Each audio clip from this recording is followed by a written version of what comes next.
que será que a Páscoa realmente significa? A Páscoa é uma celebração judaica instituída por Moisés, seguindo uma ordem específica do próprio Deus. O significado da Páscoa para os cristãos está diretamente relacionado à morte e ressurreição de Cristo. A primeira Páscoa judaica foi realizada no mês de Abide, posteriormente chamado de Nissan, que corresponde ao período entre março e abril em nosso calendário. Meu nome é Patrícia Jacob. Se você quer saber qual é o verdadeiro significado da Páscoa, fica aqui comigo até o final para você não perder nada e ainda ajudar o canal a crescer, combinado? E aproveita e clica em inscrever-se, caso você ainda não seja inscrito aqui no canal. Gostou do tema? Então já deixa seu like. Muito obrigada e bom vídeo!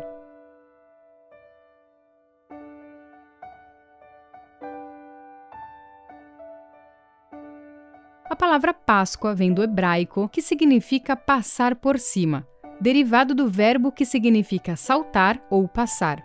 Este significado faz referência à ocasião em que Deus enviou a 10ª praga sobre o Egito. Aqui no canal nós temos um vídeo completo sobre o significado de cada uma das pragas do Egito. Tá bem legal. Assiste lá depois desse aqui, beleza? Voltando para a Páscoa, quando o juízo de Deus atingiu os egípcios, as casas dos israelitas que estavam marcadas com o sangue do cordeiro que havia sido sacrificado foram poupadas. Desse modo, o significado passar por cima transmite o sentido de poupar, ou seja, passar por cima por misericórdia. O juízo de Deus passou por cima dos israelitas. Mas para entender melhor tudo isso, vamos voltar um pouquinho na história.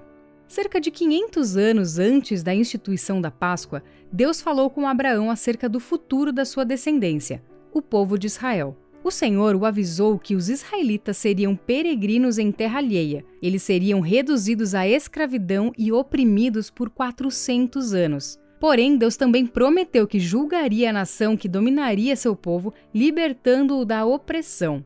Mais tarde, José, bisneto de Abraão, foi traído por seus irmãos e vendido como escravo, e acabou parando no Egito. Depois de enfrentar muitas dificuldades, segundo o plano soberano de Deus, José se tornou o governador do Egito, ao liderar as ações que garantiram que o Egito tivesse mantimento numa época de terrível escassez. A crise levou a casa de Jacó até o Egito em busca de alimento. Então eles descobriram que José havia sido exaltado por Deus naquela terra e que ali a descendência de Abraão sobreviveria. Durante algum tempo, os israelitas viveram com dignidade no Egito, mas José e toda aquela geração morreram, e chegou o tempo em que se levantou um faraó que não conhecia José e escravizou o povo de Israel. Depois de 400 anos que os israelitas estavam no Egito, Deus levantou Moisés como libertador de seu povo.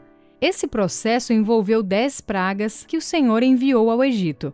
E foi na última praga, que consistiu na morte dos primogênitos do Egito, que foi instituída a Páscoa.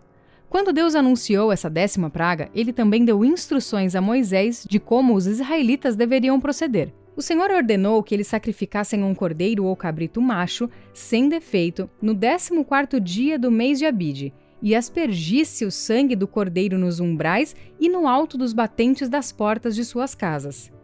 Eles deveriam comer a carne do cordeiro assada no fogo, acompanhada de pães asmos e ervas amargas.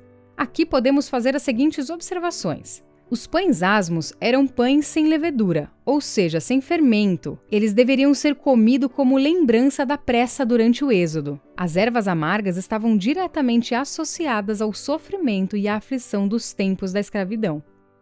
O Senhor também ordenou que eles comessem com pressa e com os lombos cingidos, sandálias nos pés e cajado na mão, pois naquela mesma noite Deus passaria sobre o Egito.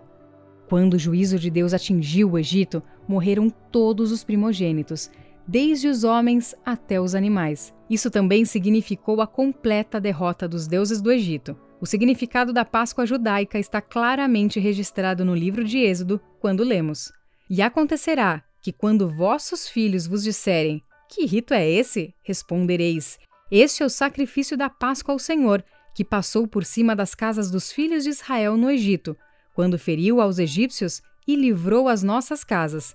Então o povo se inclinou e adorou." Os evangelhos trazem várias passagens que relatam a celebração da Páscoa durante a vida de Jesus. Nosso Senhor era levado por seus pais a Jerusalém todos os anos para a festa da Páscoa. No Evangelho de João, por exemplo, encontramos pelo menos 4 referências à festa da Páscoa. Nessa época, o cordeiro era sacrificado na área do templo e o seu sangue era lançado por um sacerdote sobre o altar. A refeição pascal podia ser comida em qualquer casa da cidade. Era comum os judeus se reunirem em grupos, assim como o grupo de Jesus e seus discípulos que se reuniu no cenáculo, formando um tipo de unidade familiar. Por ocasião da Páscoa, acreditava-se que entre 60 e até 180 mil judeus compareciam a Jerusalém. Obviamente, a maioria deles era formada por judeus da diáspora, ou seja, judeus que viviam fora da Palestina. Os gentios não podiam participar da Páscoa, porém, os prosélitos que aceitassem satisfazer as condições exigidas para tal celebração podiam participar dela. Depois da queda de Jerusalém e da consequente destruição do templo em 70 d.C., a Páscoa judaica passou a ser uma celebração íntima e familiar, mais próxima do que foi no Êxodo, já que não era mais possível realizar todo o ritual feito no templo. João Batista, falando acerca de Jesus, fez a importante declaração: "Eis o Cordeiro de Deus, que tira o pecado do mundo." Jesus foi traído, preso e crucificado durante a festa da Páscoa em Jerusalém. Na noite anterior, Jesus e seus discípulos comeram um cordeiro pascal em Jerusalém. Aquela foi a última ceia pascal, ou seja, a última vez que a instrução dada ainda no Egito deveria ser observada. Após aquele momento, ninguém mais deveria sacrificar um cordeiro, assá-lo e comê-lo com ervas amargas e pães asmos. O Cordeiro de Deus seria sacrificado, num sacrifício perfeito e definitivo, sem a necessidade de qualquer complemento. Ao invés da carne do cordeiro assada, das ervas amargas e dos pães asmos, nosso Senhor instituiu o pão e o vinho em memória dele. Ao comermos o pão, nos lembramos do seu corpo partido, e quando tomamos o cálice, nos lembramos do seu sangue derramado. A última Páscoa deu lugar à primeira ceia do Senhor, ou seja, a Páscoa passou a ser a ceia do Senhor.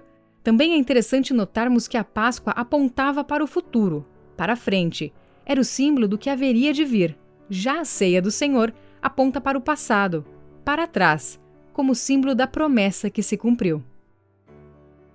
Se você gostou desse vídeo, não deixe de compartilhar com seus amigos nas suas redes sociais. Me segue lá no Instagram, @desenhando.a.biblia. Muito obrigada e até a próxima!